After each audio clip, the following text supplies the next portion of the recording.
Welcome to the Prayin and Slayin podcast, a Light the Fire Outdoors production, where meatheads Aaron and John take you through a day in the life of the praying and slaying lifestyle. Without further ado, here's the next episode of the Prayin and Slayin podcast.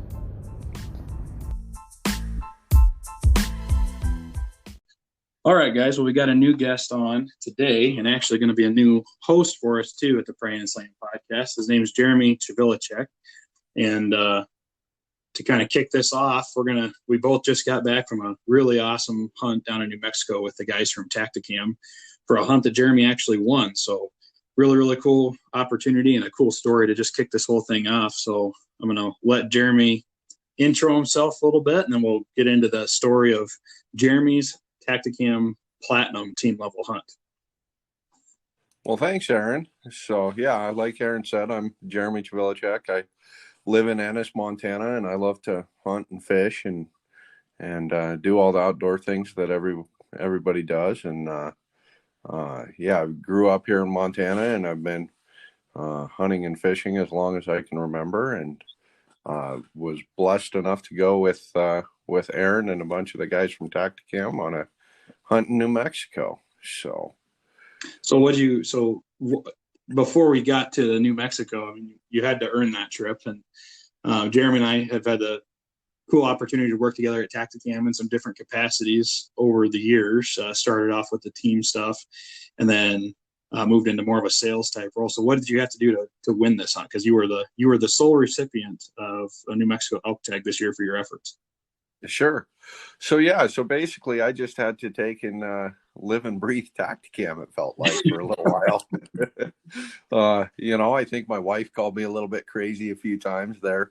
It all started in 2019. Actually, it started in 2018 and about August, and we were talking on our team page about some things that could be improved, and I kind of went on a little bit of a rant, which I sometimes do, and posted my opinion of a few things, and then my team leader gave me a call at that time and said, "Hey, I want to help you do whatever you can." And I said, "Well, let's do it." So we started out fresh on 2019, or no, 2019 was it? Yeah, because last year. Yeah. So 2019, the spring, we started fresh, and so basically, Tactacam's got a team system that you can earn points, and you can attend different events to earn points. So January of 2019, I started at the Great Rocky Sports Show in Billings, Montana, and started. We had a booth there, and we were selling Tactacam cameras, and I was there with a fellow teammate, Megan Thrash, and we started out just selling cameras. At that point, nobody in Montana knew what the heck a Tactacam was.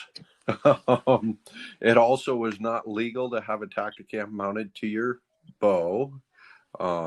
It was legal on rifles, I believe, but no Montana had a clause, no electronics on your bow. So I started out, and by doing this sales event, I earned some points. And basically, you can work a sports show.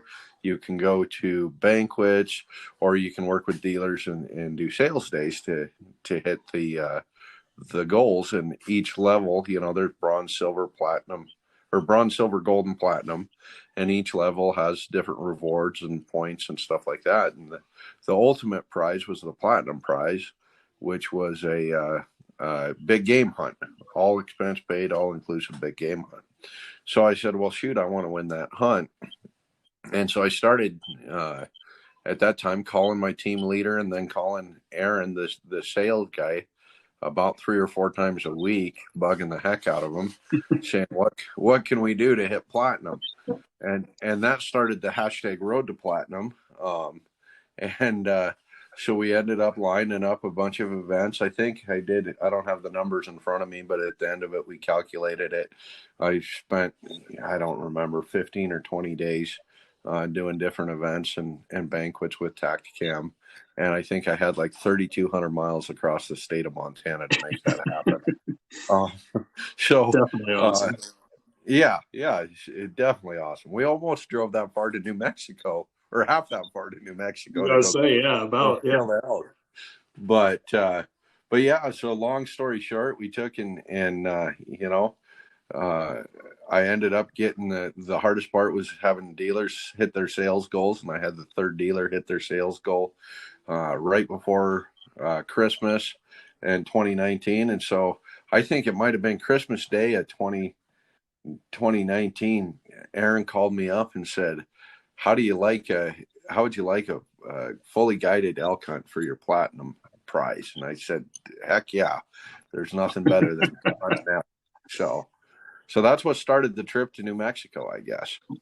Yeah, man. No, definitely. And it was a huge effort for sure. And, just looking back on it. So I helped design that team program and build it. And we actually, the last year I was doing that before I moved to the sales department, we designed that whole tiered system. And it was designed to allow team members to basically earn what they wanted out of that program, all the way up into and even exceeding some of these big game hunt opportunities. And yeah, Jeremy was the only guy who hit that platinum level, and it's all hinged on different requirements and a combination of different types of participation. But yeah, you knocked it out of the park, man. It was definitely a cool opportunity to work with you and Justin Wilson on just the coordination of it and making sure, we all had our ducks in a row to make sure that the events happened and working with dealers, and definitely a really cool opportunity. And I don't think there's a better guy out there that I've met yet, or a harder working guy that earned the crap out of that thing. That was sweet. And I was telling, there was other team members I don't think I told you about, but they'd get a hold of me like, dude, what do I got to do to get the platinum and this and that? And I said, you're not going to outcompete Jeremy. Like, there's just no way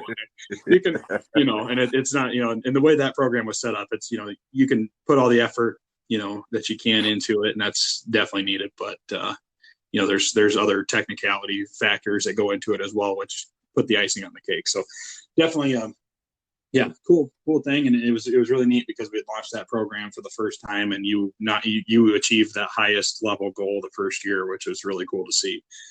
And nobody hit it this year. We had one guy do a video style platinum. It's a little bit different than what you did, but as far as the actual dotting all the I's and crossing all the T's, you were like the first platinum. It's like the Eagle Scouts of the Eagle Scout level of the Tactacam team, basically. So. Yeah, it was a great time, and I really appreciate you and Justin Wilson helping me get there, because I couldn't have done it without a team effort for sure. But it took a lot of work, and I am fiercely competitive, so that kind of took and helped out for sure. So. Absolutely. Well, so then we fast forward through this year, because you took a different role into you're actually a team leader now. So you took Justin Wilson's position when he moved as team leader. So now you coordinate and manage those team members to help them kind of work towards that same goal. So anyway, you didn't have to travel 3,200 miles around the state to hit the different goals as a team leader. It's like the American dream: work less, earn more, or whatever it is. I don't know if you work less, but different level of the team program for sure. And so a lot less coordination this year went into that. But then we go all the way to Christmas Day night.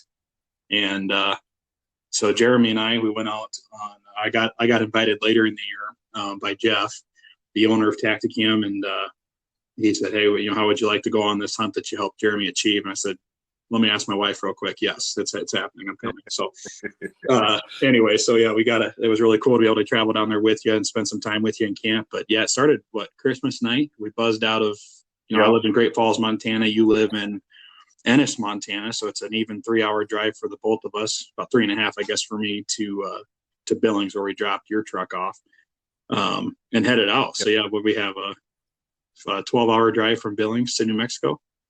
Yep, 12-hour drive from Billings to New Mexico. I think we got ended up leaving Billings pretty close to 11 o'clock p.m. Drove through the night, if I remember right. We did avoid all the mule deer in Wyoming that were in the middle of the interstate. High beams are a good thing in Wyoming at night. Yeah. So we ended up talking till the wee hours of the morning, and then finally I was able to get a little shut eye, and then we woke up the morning, I woke up the morning of the 25th. Luckily, hopefully Aaron didn't fall asleep. We didn't end up in the ditch anyway. So no. Well, between the wind pulling the truck around and a Red Bull and a bag of sunflower seeds, we made it through Denver. Just outside of Denver, I think, when we finally switched.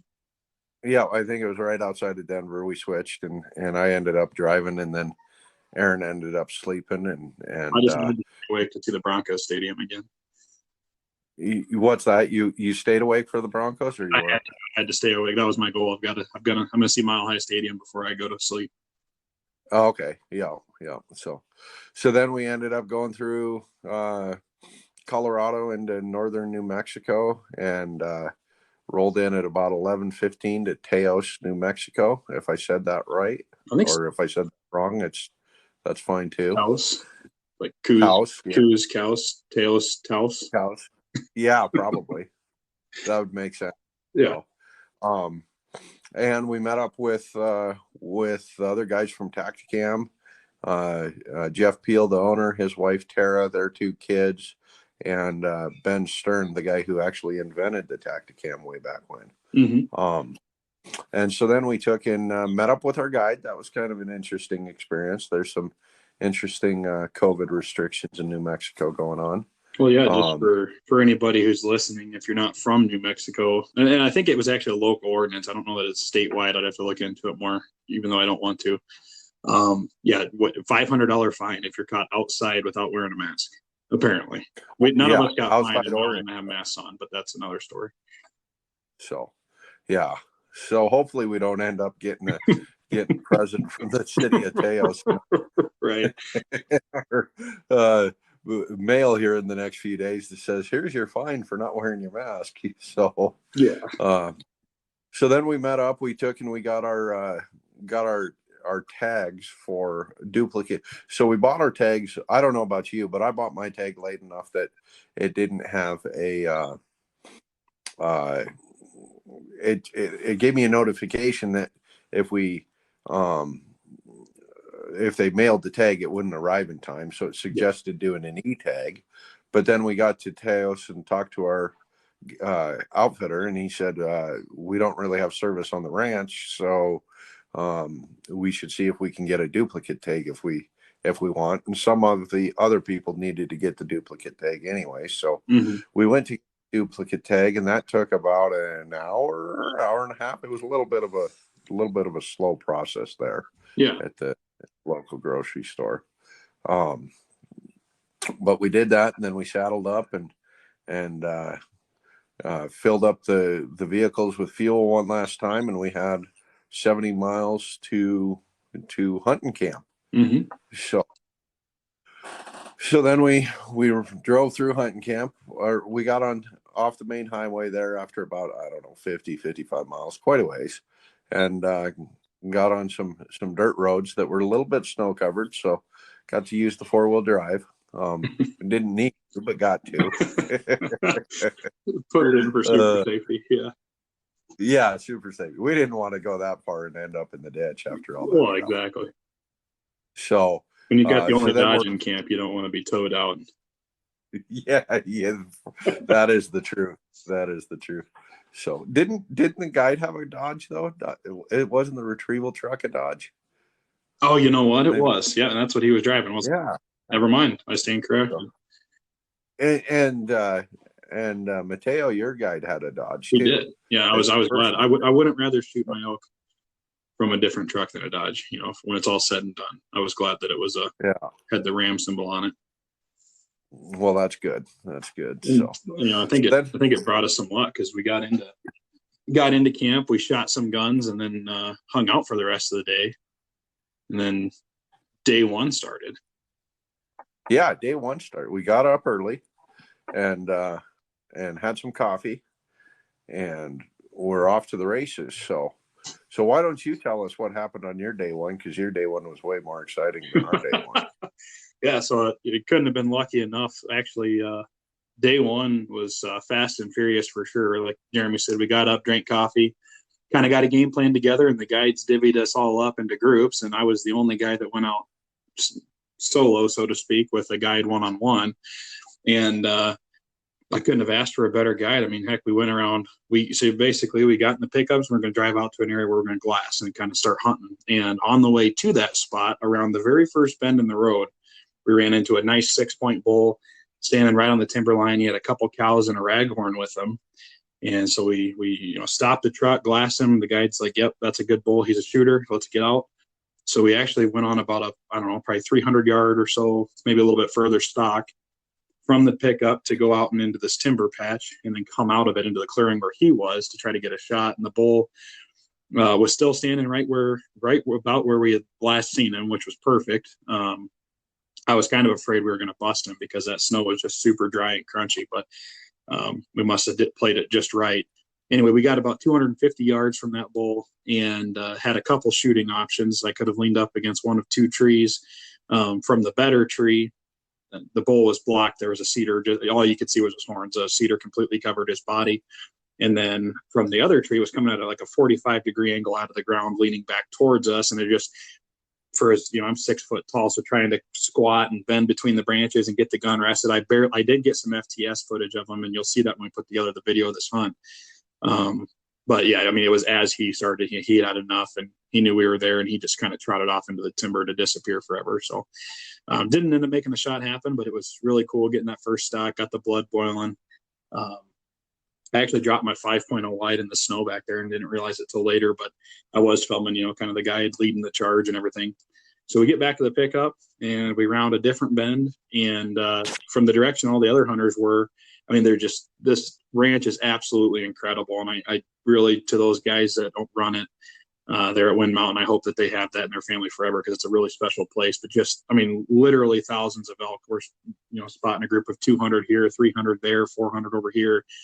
And, we're all looking and looking and looking. So all of them were a little far off out in these sage flats. We couldn't really make any stocks happen. We didn't really see any shooter bulls out there from the ones we were looking at. And we ended up kind of winding back up through some more timber to go to a different glassing spot. And we stopped the truck and we're watching these cows and a couple raghorns, kind of trot off into this timber. And I just happened to look out the windshield and I see like 5 just giant racks cruising the hilltop. Like they're running from something, maybe another hunter or something.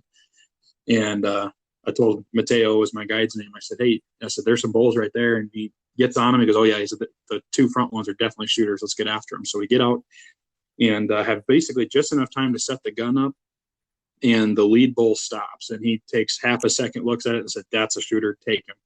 And so it happened so fast. The FTS actually didn't capture the first shot. So, it took less than a second and a half for me to get that gun up, flip the safety off, and squeeze the trigger the first time. And the footage starts right after that first shot. And the bull took that bullet. But I gotta interrupt you real quick. Go ahead. You don't have to worry, because there's more shots coming. That's all I want to say. 100%. So more on the 600 club later. So yeah. So, yeah. Don't worry. You didn't miss anything. There's no to be continued or anything. So yeah, so the footage starts after the first bullet flew, for sure. And I'm shooting a new gun this year. It's a Weatherby 6.5 by 300. It's a freaking screamer round, 140 grain bullet. And anyway, it hits him. We hear it. Sounds like a great hit. The guide says, you hit him good. He said, load another one. So I racked another one in, and the bull stood there for about 5 seconds. And he said, hit him again. So I pulled the trigger a second time, hit him right about the same spot. And this time the group of bulls kind of took off running to the trees, and we had to kind of make a mad sprint to get out ahead to a couple different openings in the trees. And he said, if we can get him to stop in here, he said, hit him again if he's still moving. So I got down prone. The bull stops right between these 2 cedars, and there's some good footage there. It was a pretty thin foliage cedar tree, and the only shot I had to get him again, and the guy told me to shoot through that tree if I had to, just to get him, because these animals are just so tough. I've hunted elk a lot so far over the last couple of years, first couple of years living in a state that has them, and I've just never got an opportunity to hit them. But they are an absolutely tough animal. You can tell they just take it with stride, and you got to just basically keep shooting until they drop. And and Jeremy can attest this. They really don't leave. I hit them good on 4 shots, and everybody's elk this year, from this hunt, same story. They don't really leave blood trails that well. Yeah, no, they don't. There's a reason that guys use, bigger guns to shoot elk, and that's a delicate balance, I think, to get a gun that you can shoot and shoot well, but have enough powder and a big enough bullet to poke big holes in them. It doesn't do you any good if you're flinching so bad that you're missing or pulling off a target. But at the same time, you want to take and hit them and make them go down. Yeah. So yeah, for sure. And so, and then this bull was no different. I mean, there was like a couple spots of blood on his tracks until where he was laying. But anyway, so I got him a third time, and then I ended up putting a fourth shot on him as well. And then he finally, the bulls kind of took off running again. So he still was on his feet, and he just didn't come out of the trees that the rest of the bulls came out of. And so we knew he was in there. And walked up to him, and it was one of those experiences. And the guy kept asking me, he's like, "Are you happy with him? Are you happy with him?" I'm like, I don't know what he's used to, if guys are jumping around, hooping and hollering or what. But I remember just taking a look at that thing and the size of him laying on the ground, the size of his rack, and just, it was kind of a surreal experience. I really didn't know how to feel about it because I've been thinking and obsessing about this for 2 years now and never gotten a chance to get an elk. I haven't even shot at an elk. And to actually have one on the ground and be a bull of that caliber was just really, really cool. So it took a while for it. It's still sinking in right now. I mean, 5-6 days later or so. Just really, or 7 days later, I guess. But either way, it's definitely cool. Dropped him off the taxidermist. And I will say that I was lucky, though. I'll say I'm lucky because that was an hour into the hunt, and we got him loaded up, got back to camp, and we were the only ones that had gotten an elk that morning.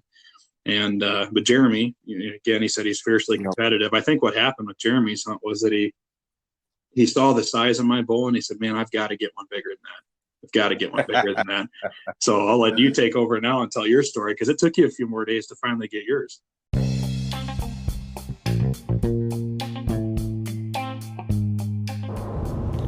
Hey guys, Aaron here with Prayin and Slayin podcast and Light the Fire Outdoors. I just wanted to remind you that you can find all the Prayin and Slayin podcast episodes hosted at lightthefireoutdoors.com, as well as the places that you love to listen to them for your podcast. While you're at lightthefireoutdoors.com, be sure to check out our video series. You'll find most of the videos there from the stories that you're hearing here on Prayin and Slayin podcast, as well as previous episodes before we started the podcast there, and all the Light the Fire Outdoors content. We've also got blog content from several different writers who are use the outdoor lifestyle, hunting, fishing, that kind of thing, to bring the message of God to you and kind of spread their faith message that way. That's really cool. And then while you're there, check out the Light the Fire Outdoors shop. We've got swag items, we've got books, we've got all kinds of cool stuff there. We'll be adding more as we keep moving this train along. And all the proceeds from those items does go back to conservation. It goes back to spreading the godly fire there, and it also goes back to veteran support causes as well. 3 things that are near and dear to our heart here at Light the Fire Outdoors, and we want to do our part to give back. And by supporting us, you can support those things as well. Thanks again, guys. Let's get back to the episode.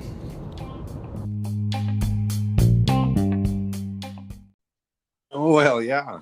So we went out the first morning, right out the gate, coming out of camp. I had a handful of coffee and everything else, and right next to the timber there was 4 bulls, and there was some shooter bulls in there, but we didn't get out and get ready early enough, and so they disappeared on us. But I was like, man, this is gonna be great. We're seeing elk, and they're all over the place.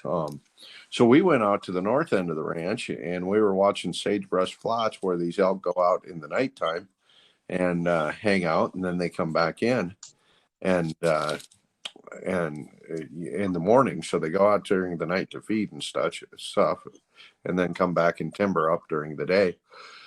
So we went out and spent a lot of time on spotting scopes. We got to play with the spotter LR cameras from Tactacam and get a lot of good footage of bulls a long ways away.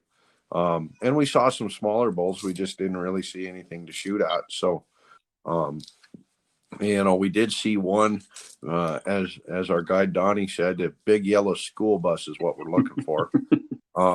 So we did see one big yellow school bus coming across the prairie, and he was going, he had his head held high, his chin up, and he was running. So he took and actually went by our other party, never stopped. He was a decent 5-point bull, I guess, but he just headed to the timber and never stopped.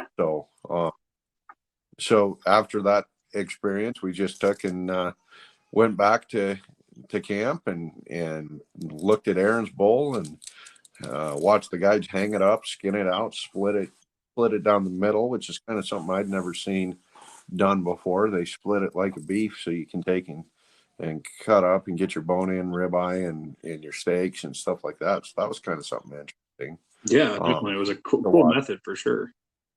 Yeah. Did you take and save any bones in your steak when you cut yours up, finished cutting yours up? Okay. I did. Yeah. Yeah. I got some neck roasts that have some loin on them and some that has a good meat. Those are all on the bone. I've got, I was telling my wife, I came in, so I started on it the day after we got home, and I got about halfway through the smallest cooler. I had 3 coolers, a 60 quart, 75 quart, and an 80 quart, all jack full of meat. And the first cooler I started on was a 60 quarter, and I got halfway through it that night. And I had 24 pounds of hamburger. I had 2 8-pound slabs of ribs and about 3.5 pounds of steak. And that was half of my smallest cooler. So definitely an experience for sure, just amount of meat. But yeah, I got ribs on the bone with some brisket on some of those. And then I've got some neck roasts that still have the bone in on them. And I think I'm going to leave the, kind of like you were talking about those back shanks, I think I might just leave the halves that we cut on the bone, actually, because we cut them in half to kind of fit the whole hind quarter and the 80 quart, the 2 hind quarters and the top shanks that you had to leave the carcass tag with. Yeah. So that was day one. So that was, pretty eventful for Aaron and a little uneventful for me. No shortage of alcohol. So then we moved into day 2 and got up and, took and went out for a hunt. You actually came with us that morning. I did, if I remember right. Yep. And so you, Ben, and Mateo and Donnie. Yep. So there was 5 of us, right? Yeah. Shoot. And so we went out and went towards the south end of the ranch where Aaron shot that bull the day before. And we actually woke up to snow. So it was snowing. We were a little worried about visibility and everything else. Mm-hmm. But we came out and we're heading down this timber road kind of up above where Aaron shot his elk, and saw 2 bulls it was 2 bulls, and then there was also a cow further down the meadow, if I remember right. Yeah, I think there are two bulls up and tighter to the timber, and then 2 cows down lower. Yeah. And they were about 850 yards away when we stopped. So Ben got out with the guide and made a stalk and ended up shooting this bull, and it was a pretty nice 6-point. I don't know that it was bigger than your bull. I think your bull was still the biggest bull of the trip at that point. Yeah, I think wasn't it? Yeah. Little bit different antlers going on. Mine had, mine was a 5x6. His was a 6x6, and but the tines on mine were quite a bit longer. Just totally different shape to the rack. It was really cool. Yeah. And if I remember right, Ben was shooting 300 grain bullets, and I think he shot twice. Yep, 300 grain bullets, shot twice to kill it. So that's 600 grains. So I think 150 times 4 is 600 grains. 600 grains. Yeah. That's good math. So we're keeping our average at 600 grains per elk. So that's good. So yeah, that was good. And then we took and got to Ben's bull and got some good footage, which hopefully you'll be seeing, and then took and had a pretty good experience there, and took some pictures, and then we went out and saw if we could find another bull for me. And we didn't end up seeing anything at that point, I don't think. So we headed back to camp, got breakfast, retrieved Ben's bull, and hung around for our evening hunt. And then evening time we went out. And did you go with us in the evening? That evening? Or not that evening. I actually stayed back because my bull had all day to chill, and it was pretty cold. Basically a day and a half close to it to chill. And so I actually stayed back to cut my bull up that evening. Yeah, that's right. So Aaron was cutting meat, and so we went out and we went to look at this another part of the property called the Mountain, and we're glassing from quite a ways away, and we see some elk that are coming down and just make a move on them. And so we go approach the mountain and get to a place where we can have a little bit of a hike and start hiking in. And it's probably 45 minutes of shooting left. The sun's just starting to go down over the mountain behind us, and we get in, move into position, and we located these elk in a meadow. and they were coming out, and there was timber all the way around the meadow, and they were coming downhill to come out into the big opening. So we went to the edge of the big opening, parked the vehicle, and started hiking in through the timber. Well, we got to where we could see that meadow, and the elk were no longer there. So we could hear elk in front of us, but the wind was blowing out of the south, and we wanted to gain some elevation to try and find where these elk had gone. But if we kept going forward, we would have taken and had the wind and blown these elk out of their potential. So we cut back around towards the truck and kind of looped around to the north a little bit and up the slope. And lo and behold, then we saw this bull feeding there. So the guide looks at the bull. He's like, "That's a good bull." I pull up, I look at the bull, and I said, "Well, that doesn't look like that great of a bull." I said, "Are you sure? He doesn't look very big." And the guy pulls his binoculars back up and says, "Oh, yeah, that's a good bull. We need to shoot that bull." And I said, "Okay, well, you look at a lot more bulls than I do, so let's make it happen." So we were kind of in a little open clearing, and I didn't have a real good path where we were at. The sagebrush was maybe 2 or 3 feet tall, so we looped around to go towards this tree, and the bull was at 350 yards, had no idea we were there. Got to the tree, set up, and I actually took and pulled out my bipod, fully extended it, and rested the back of my gun on my Mystery Ranch pack there.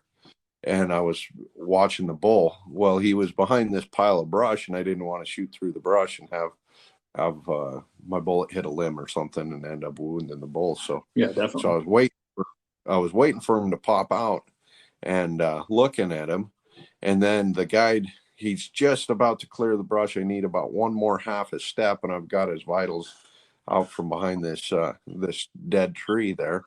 And the guy says, "Doggone it, I think he's got a broken horn." And I said, "You got to be kidding me." So I pulled up and I looked at it. Well, it turns out what we think happened is when I first pulled up on him, I was looking at his broken side, and the guide was looking at his non-broken side. And that was the difference of opinion. Yeah, so that was the difference of a marginal bull and a shooter bull. So then the guide says, "Well, you take and you want to shoot, he says, "Okay, there's another bull with him." And there was 3 bulls together. And the second bull was a small 6-point. And the guides were like, "Well, do you want to, why don't you shoot that bull?" Well, of course, now the second bull's behind a patch of timber. Well, and I just got done looking at this giant who's got a broken beam. And I'm like, well, I don't know that I want to shoot that smaller bull. And so I kind of went back and forth with my guide. I said, "Are you going to be mad at me if I don't shoot this bull? Because here you put me on a bull and I don't know to pull the trigger." And he said, No, it's your hunt. Whatever you want, what you want to do, that's your choice. I'm here to do it." But he said, "Make a decision, because we want to get out of here and have the wind switch and blow these elk out of here. So hurry up and make a decision if you're going to shoot or not." Plus, we were running out of daylight. So I decided I wasn't going to shoot. So we took and ended up heading back to the truck and heading out of there. And hashtag platinum perks. Right, had platinum perks and headed back to camp. Well, it was an awesome experience. Everybody, I mean, I was stoked because I was 350 yards from elk, and it's honest to God, the first time I ever passed up a bull elk, let alone 2 of them. Yeah. So we're heading back to camp, and have a couple people are asking me why I didn't shoot. I think it was a unique experience for sure, but I think all in all a positive one. Oh, for sure. But you can't come back to camp bullless when you had an opportunity and not expect people to razz you a bit. Right. Yeah, exactly. So well, and I think of everybody that was there that was hunting, you were the only person who's actually ever killed an elk previously. So, any of us were just, it was just being that close period to elk, and, you're not judging them. You're letting, if the guide says shoot, you shoot. Right. Yeah. Yeah. And I was the guy who was like, "I don't know if that's big enough to shoot," Well, and it paid out. It paid off for you anyway, because you had, day 4 pass, nothing, and where it got down to the wire, and then what happened on day 5? So the last day of the season, we took and spotted these elk 8 miles away in the big flat off the north of the ranch, and there was 2 bulls, and they started coming in, and it was fairly cold that morning, so they were a little running behind. So we ended up watching them for about 2 hours maybe. They're working their way back to the timber. And we got to a point where we could cut them off, and we're looking at them, and there was one pretty good bull in there. But unfortunately, he had a broken horn, and this antler was broken off at the base. So he had a 6-point side coming out on his left side and nothing on his right side. And he was definitely a big yellow school bus. Yeah, he was definitely a big yellow school bus. And he was with another bull that was a 5-point bull. And, I'd say a big raghorn. I wouldn't say he's one of those giant, 300-inch 5 points you find, but, but a bull elk either way, Yeah. So we ended up taking and heading off and going through the timber a little bit to cut them off. Once they finally got to about 2,000 yards away, we said, we think that they're going to take and enter the timber over here. So we took and went up over the draw and threw some scattered timber out to the end. And the guide asked me, he says, how close do you want to shoot him? And I said, well, as close as you can get me. And I'll preface that by saying I was shooting my custom 338 Lapua made by Eric Miller out of Jordan, Montana, AEM Precision. It's an absolute hammer and killer, and I had my Atta-Ball Apex scope on it. And that rifle has been very good to me. I've killed a lot of elk with at long range with it, or a lot of animals, I guess. I've only had it a couple of years, but I've killed multiple animals over 700 yards, and my longest was a cow elk at 964. So, so we had a little bit of wind. It wasn't very windy, and we're going through, and the guide gets 1,000 yards away, and he's, so they're at 1,000. You want to shoot them? And I said, well, if we can get closer, let's get closer. I felt like they were definitely in the capability of 1,000 yards, but there's no reason to make a longer shot than I have to. Definitely. So we were able to continue to close the distance, and we got to the end of the timber where it ran out, and the elk were just at that point where they were about to start getting farther away from us instead of closer. They were kind of parallel in the timber at that point in time. And so the guide says, well, I think that's as close as we're going to get. And Mateo took and had my rangefinder, so he ranged it for me. Said 640 yards or 649 yards, I think, and dial up 3.2 mils. So I got down in a stable position, bipod on the front, and I actually was kneeling because I had to get above the sagebrush, and I put the butt of my rifle right on my knee, lined her up and torched one off, and it ended up hitting a little bit low. And looking back at the FTS footage, I was actually holding on the lower part of the elk, but I was definitely on fur. So the guide says you're a little bit low, so I brack another round in, and I raise it up to my crosshairs about mid body and shoot another one. And he said, you're still low. And so then I put another shell in, and I raise it up and give it about a 1 mil holdover and shoot and hit the thing. Just drill this elk. Center punch. Center punch. I haven't seen the spotter LR footage, but I'm hoping we can see the impact like we saw with Ben's bull there. Yeah. But we took and center punched him, and he started heading off, and he ran maybe, 30 yards, and then turned direction, got stiff-legged, and hung his head in the ground and just locked up. And so I asked the guide, I'm like, you need me to shoot again? And he's like, well, no, he's going down. That's a good hit. So I was like, okay. And then, after about 30 seconds, which seemed like about 5 minutes, he still hadn't fallen down. And the guide's like, why don't you center punch him again? I said, yeah. I said, I've been telling the guys all week that you shoot an elk until its nose is in the dirt. So I took, and at that point in time, I had a cedar tree in front of me, so I couldn't shoot it because the elk had moved off and put that tree between him and myself. So I moved over about 5 yards and got settled down, relined up, and torched another one off, and just drilled him, center punched him, flipped him up backwards, walked up to him. He was actually had his chin up in the air, the horns down on the ground, 100% dead. So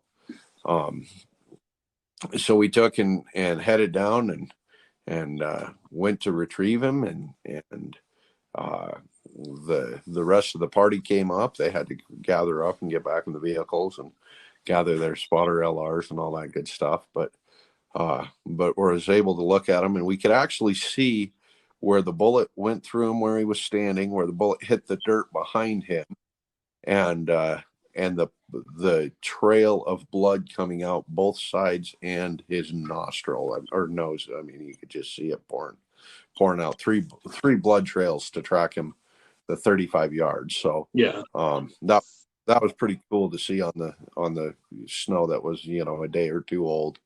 And so then we took some pictures, did an interview, and headed back to camp. And that evening, Aaron and I boned him out and loaded him up, and got up the next morning and headed to Montana. Yeah, so. Man. No, definitely an awesome opportunity, a really cool hunt. And as far as being the what you had to do to get there, and all said and done, and the story told, what your final verdict was working as hard as you did to hit platinum. Was it worth it? Oh, 100%. I mean, and some guys listening to this might say, why does a guy go from Ennis, Montana to New Mexico to hunt elk? And in all honesty, the guy asked me that as soon as I got there, and he said, why are you coming from Montana to hunt elk? And I said, well, there's nothing better than hunting elk in my mind. I mean, it's just, the best opportunity possible. And the best animal to hunt. There were some whitetail guys there saying they'd rather hunt whitetail than elk, and I think they might be a little bit crazy or something. But they have to be. But I haven't hunted whitetail like they have either, so maybe it's a little bit different. And I have a screw loose because I'll hike around the hillside trying to find a saddle horse with horns or something on it, or that big yellow school. Yeah, absolutely. In whitetail hunting and growing up in Iowa, I mean, they're totally different animals, not the animals literally, but the game of hunting elk and hunting whitetails is just totally different. And when you live out there, it's, I haven't had the opportunity to hunt elk enough yet, but I mean, you can find a bull every year, but he might not be there every year. In certain spots, they migrate, they cruise, they've got places they like to be, but not every year you're going to track that same animal all the time. I think the difference there is guys get obsessed with building a relationship around a certain deer. And that's kind of the magical whitetail experience is, I've seen this deer for 5 years. I've watched him grow up. I know exactly what he's going to do when the wind's playing this and doing X, Y, and Z. And you go out there and all the conditions finally line up, the stars align, and you take him.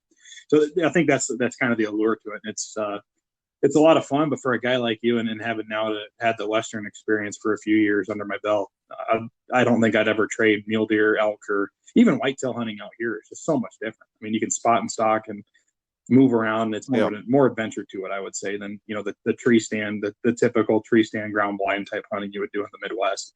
And not that there's anything I would take away from those. I love doing that as well, but just totally different. I just now that I've gotten a chance to taste this a little bit, this is kind of what gets my blood boiling.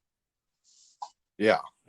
Well, and we had an experience a couple of years ago during archery season with elk bugling, and that's close, and that's a whole different. That really gets the blood. Dude, you want to talk about any time you go to get an animal, I mean, the adrenaline gets going, you start shaking. But like Jeremy said, we went archery hunting. Was it last year? Not this last one. I think the one before. Yeah, 2019 hunting season. Yeah, 2019 season. Him and his buddy Justin, we went out for 3 days to hunt elk, and up kind of closer to where I live. And on one of the days, Jeremy was down and out, kind of felt sick, and so he stayed back at camp. And I went out with Justin, and we ended up on top of this mountain with a bull that walked into 40 yards. And I couldn't even tell you what his rack looked like, to be honest with you, because I remember I kept looking at his hindquarter and thinking, oh my God, if he shoots this or I shoot this, we've got to get this thing out of here. But I mean, my knees were about to buckle, and I made the mistake of actually just strapping my backpack or my bow to my backpack because we were taking a water break and just happened to run into him. And so I didn't even have an opportunity to shoot, and I was shaking so hard I thought I was going to fall over standing on my feet. It was awesome. Yeah, definitely gets those doggone wapiti. They get the elk, or they get the bull. Well, for sure, man. Sure. Well, congratulations on the bowl. I mean, that's in the hunt in general, man. You definitely more than earned your trip down there, and it was awesome to be a part of your first ever platinum trip or whatever. But the first platinum hunt in general is just really cool to be a part of that with you. And then for the listeners, you're going to get used to hearing Jeremy. We made a lot of game plans coming back for the Prayin and Slayin podcast, and definitely a regular part of it is going to be Jeremy and I. We're going to try to get out here and get you guys some content at least every other week. And but yeah, I know Jeremy's got a sales meeting he's got to get to now, so I don't want to hold him up for that. And we'll let him get after it, but we had to have him share his story so we can get that to you this week and be ready for more, because Jeremy's ready to rock and roll. I'm ready to rock and roll. We're ready for a bigger, badder Prayin and Slayin 2021 for sure. Perfect. Well, thank you much, Aaron. And like you said, I got a meeting to get to, so I'm going to roll, but I sure appreciate all the driving you did, all the help you did to help me get to platinum, and all the great conversation for, 40 hours of driving from here back and back, or it might not have been quite 40, but 30 for sure. 30 for sure. Absolutely, man. Well, it was my pleasure, and it was awesome to be a part of it with you, and then to go from start to finish. The road to platinum was a real deal. We got there, and you got to finally get the icing on the cake now with this outcome. So very, very cool, man. Well, take care of yourself. Drive safe to your sales meeting, and we'll chat at you later. Alrighty. Thanks, Aaron. Have a good day. Hey,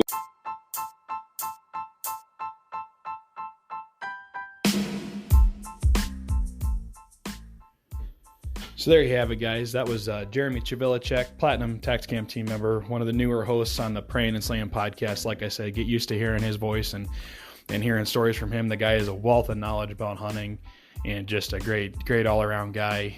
But this should help us bring some more content on a regular basis to you guys as well.